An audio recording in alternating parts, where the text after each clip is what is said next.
Alors,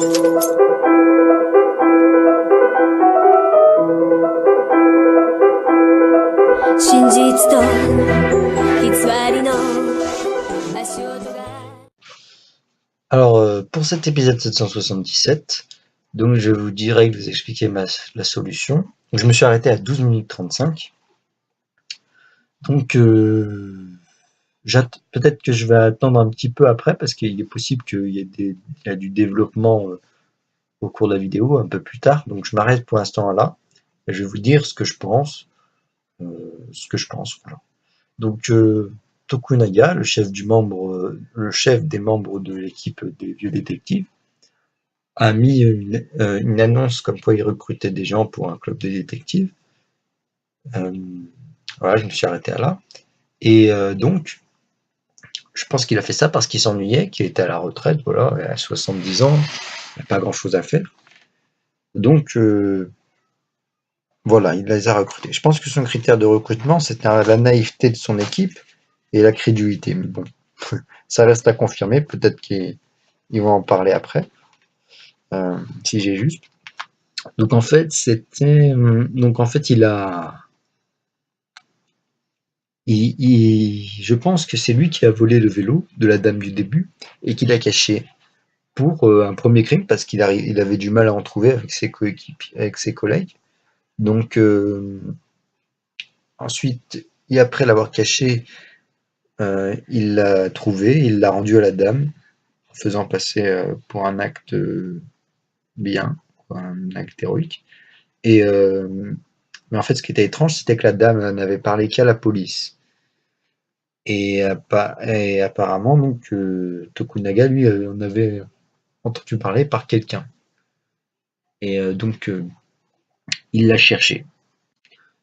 Il a trouvé sa cachette. Alors, ce qui est aussi bizarre, c'est que quand on vole un vélo, normalement, enfin, je pense, on va pas le cacher, parce que sinon, on va se le refaire voler.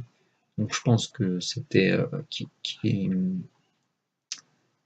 donc, je pense que c'était bien lui, hein, pour l'instant. Ensuite, donc, au fur et à mesure à un moment de l'épisode, on découvre qu'il y a eu un crime dans une maison. On retrouve nos 4 détectives, 4 membres des vieux détectives, pardon.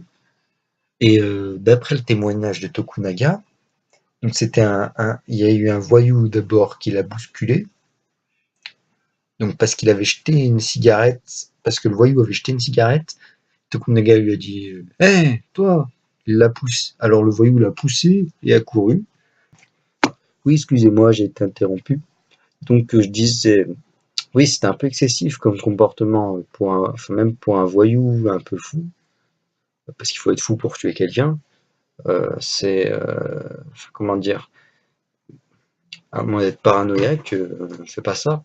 Donc en fait, il l'a poussé par terre, Tokunaga. Puis après, il a couru. Et Tokunaga ensuite l'a poursuivi et l'a vu rentrer dans une maison. Donc déjà, ce qui est étonnant, c'est que à 70 ans, le bonhomme, il est arrivé à le poursuivre un gars de 20 ans qui courait. C'est déjà impressionnant. Je sais pas sur combien de distance il a poursuivi, mais pour le voir, pour tenir la distance avec lui, faut être quand même faut être fort, quoi. Bien courir. Donc voilà. Ensuite, troisième chose qui m'intrigue, c'est qu'il est rentré dans la maison alors qu'il connaissait pas la maison, donc sans gêne, il rentre dans la maison et puis voilà. Quatrième chose qui est intéressante, le fait qu'ils ont dégradé la pièce. Donc on ne sait pas si c'est intentionnellement. Donc lui et son équipe, Tokunaga et son équipe, le vieux détective, ont dégradé la pièce. Donc on ne sait pas si c'est intentionnellement. Moi, je doute que ce soit intentionnel. Ça dépend. Je suis pas encore tout à fait sûr totalement que Tokunaga, du moins un de ceux-là, n'est pas le criminel, tant que je vais voir un peu la suite, juste avant qu'il dit qui est le criminel,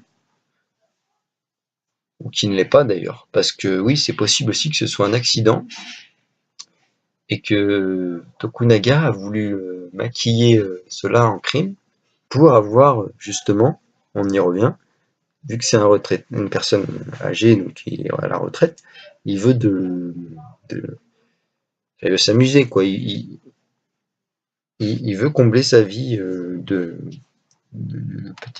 choses fantastiques, un truc comme ça, voilà. Euh, donc il est possible qu'ils ont maquillé cela en crime pour pouvoir enquêter et devenir célèbre, quoi. Donc ce qu'ils ont fait ensuite, ce qui m'a étonné, c'est que Tokunaga, enfin, on voit bien qu'il essaye de persuader les autres que le criminel est habillé de telle ou telle façon, a telle ou telle particularité, et les autres sont là et disent oui, oui, oui. On voit bien qu'ils réfléchissent et qu'ils disent oui, en fait, il est comme ça. Donc je me dis, soit il essaie de les persuader que c'est vrai, parce que j'ai déjà vu ça par exemple, dans un roman d'Hercule Poirot, je sais plus trop. Ouais. Et ben, il y a un gars qui paraît tellement enfin une fille qui paraît tellement naturellement, s'il était face à quelqu'un de crédule, pouvait arriver à lui faire croire des choses qui ne s'étaient pas passées, même si c'était devant ses yeux à la fille. Donc voilà, c'est pas impossible. Après, donc je disais donc oui. Après, enfin, ils ont enquêté pour trouver des choses sur lui. Et ce qui est étonnant, c'est Tokunaga, il savait que bah, que l'autre, il avait jeté des affaires quelque part parce qu'il avait des choses qui l'incriminaient sur lui, le criminel présumé. Ensuite, le fait qu'il ait trouvé si facilement les lunettes, donc ça, Conan et les Detective Boys l'ont bien fait comprendre. C'est assez bizarre qu'il ait trouvé si vite. Et surtout qu'il ait jeté, que le gars qui a jeté les lunettes a pas pris le temps de les jeter dans l'eau, quoi. Il les a jetés, il a même pas regardé. Il a jeté dans l'herbe. Voilà. Et donc le sang qui est sur les lunettes, faut rien dire, hein, parce qu'il peut très bien quelqu'un avoir acheté des lunettes, les avoir mis dans du sang et puis les avoir jetés là-bas pour accuser quelqu'un. Donc voilà. Et donc ils font des enquêtes là, Detective Boys. Donc je pense moi que Tokunaga est un menteur quoi, et qui veut faire croire des choses pour donner du peps à sa vie et donc sortir un peu de la routine de la vie quoi, de retraité.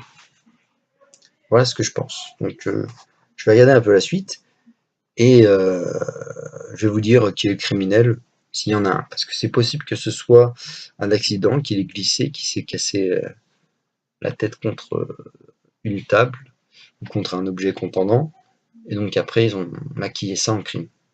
Ou alors c'est quelqu'un d'autre, mais là il faut attendre d'un peu d'avancer parce qu'on n'a pas d'autres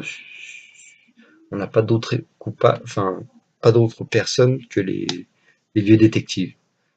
Donc c'est encore légèrement possible que ce soit Tokunaga ou quelqu'un d'autre, enfin non, que ce soit les autres, c'est encore possible. Je ferme pas définitivement cette possibilité. Bon, je regarde la suite. Donc ça y est les gars, je pense avoir trouvé le criminel. Donc pour vous situer, je me suis arrêté à 13 minutes 55. Après qu'Ayumi dise que la dame qui est morte, pardon, Keno, je crois qu'elle s'appelle. Voilà, elle est morte parce qu'elle s'était cassé la jambe suite à un accident de voiture.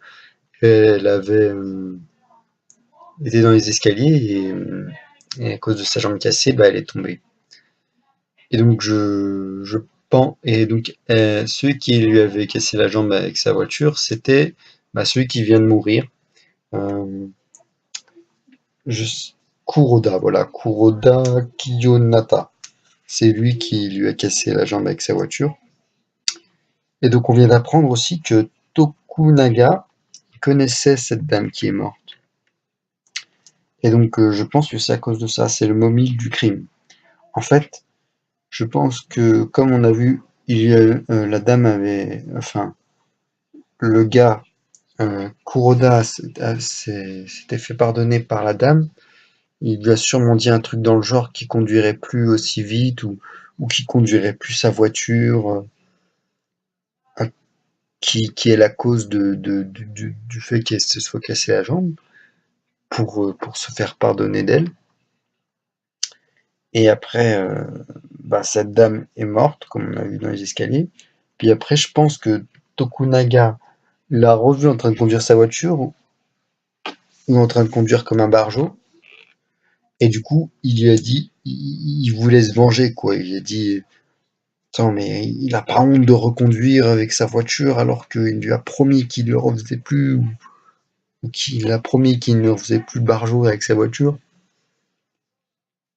Donc, il a eu l'idée de monter un groupe de détectives afin de noyer le poisson, en fait. Il voulait donc le truc du vélo volé, c'était fait exprès pour se faire connaître, pour faire connaître son groupe de détectives, pour que ce soit normal qu'ils enquêtent. Et donc après il a tué le type en le prenant par derrière. Donc le voyou, c'est une invention de toute pièce. Le voyou présumé qui a tué le type, c'était une invention de toute pièce. Il a utilisé ses partenaires pour faire croire qu'il y en avait un, euh, en les persuadant et tout ça. Il a saboté la scène de crime avec ses coéquipiers, donc, en effaçant les traces ou en faisant des choses comme ça. Et du coup, bah voilà, comme on a vu dans le flashback, dans le témoignage. Et donc, avec ça, il a aussi jeté la paire de lunettes qu'il a sûrement acheté dans un magasin et qu'il a mis dans du sang, son sang, du sang de la victime, et puis il l'a jeté près du fleuve. Ensuite, voilà, je pense que c'est ça. Et donc c'est pour ça qu'il avait parlé de la voiture à un moment, je pense. À un moment, je sais pas si vous voyez, il va vers une voiture jaune et il parle d'elle. Donc on se dit, voilà, on se dit que c'est sûrement à cause de ça. Donc voilà. Pour trouver une preuve, attendez, je réfléchis un peu, je fais une petite coupure pour trouver la preuve que c'est lui. Voilà. Donc je disais, pour les preuves, il y en a, enfin, déjà on doit démontrer sa relation avec la dame qui est morte dans les escaliers. Donc interroger les preuves des deux personnes. On doit interroger les membres de son équipe de vieux détectives pour faire cracher le morceau que ils n'ont pas vu le type qui l'a tué et ils n'ont pas vu le type, le voyou, quoi. Ils l'ont pas vu. Il n'existe pas. Exposer les faits, comme quoi il a détruit les preuves. Euh, et aussi trouver le magasin où il a acheté la paire de lunettes et demander au vendeur si celui-ci connaît Tokunaga ou le reconnaît. Et donc voilà, ça peut être des bonnes preuves. Donc je vais regarder la suite et je vous dirai l'avancement. Allez, à tout de suite. Ah, j'ai une autre révélation. Après avoir vu Conan-kun dire que je me suis arrêté à 14 minutes 35 parce qu'il a parlé de la monnaie euh, qu'avait qu'avait eu la victime Kuroda, parce qu'il a parlé de cette monnaie. C'est avec elle qu'il a acheté une nouvelle voiture, je pense. Donc la monnaie que la dame avait perdue. Oui, voilà, c'est la monnaie que la dame avait perdue en, qu'elle lui avait légué. Oui, c'est peut-être son petit-fils en fait. Peut-être son petit-fils. Et elle lui a légué son argent. Et du coup, c'est avec ça qu'il s'est acheté sa voiture. Donc une autre voiture. euh, et donc c'est pour ça que le vieil homme l'a tué, parce que déjà qu'il... Enfin voilà quoi, il pensait que c'était à cause de...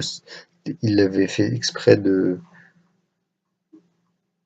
tuer cette dame pour gagner la somme, ou pour voler la somme, je sais pas si c'est son petit-fils, et ainsi acheter une voiture. Voilà. Voilà, j'ai vu la fin. C'était très émouvant. Un petit peu, enfin bref, pas très émouvant, pas si émouvant que ça, mais c'était émouvant, quoi. À la fin, j'ai bien aimé le petit duel Conan-kun et Tokunaga. C'était assez cool pour un hors-série. Et, j'avais pas remarqué le coup du fait qu'il avait trouvé direct que c'était la voiture à comment il s'appelle déjà? Kuroda, voilà. À Kuroda, lorsqu'il était dans sa maison. Mais c'était pas mal, j'ai presque réussi à tout trouver. J'ai presque réussi. Il y a juste le mobile du crime où je me suis un peu embrouillé à la fin. Le coup du petit-fils, je crois que ouais, la prochaine fois j'essaierai de mieux comprendre. Bah voilà, c'est super, je suis content de moi déjà, j'ai pas mal trouvé les choses.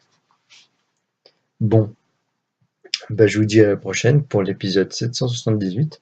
Normalement, c'est pas un hors-série, donc non, quand c'est pas un hors-série, c'est encore plus dur, parce qu'ils innovent bien.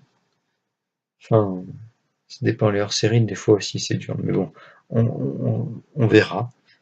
Je vous dis à bientôt. Bonne nuit ou journée.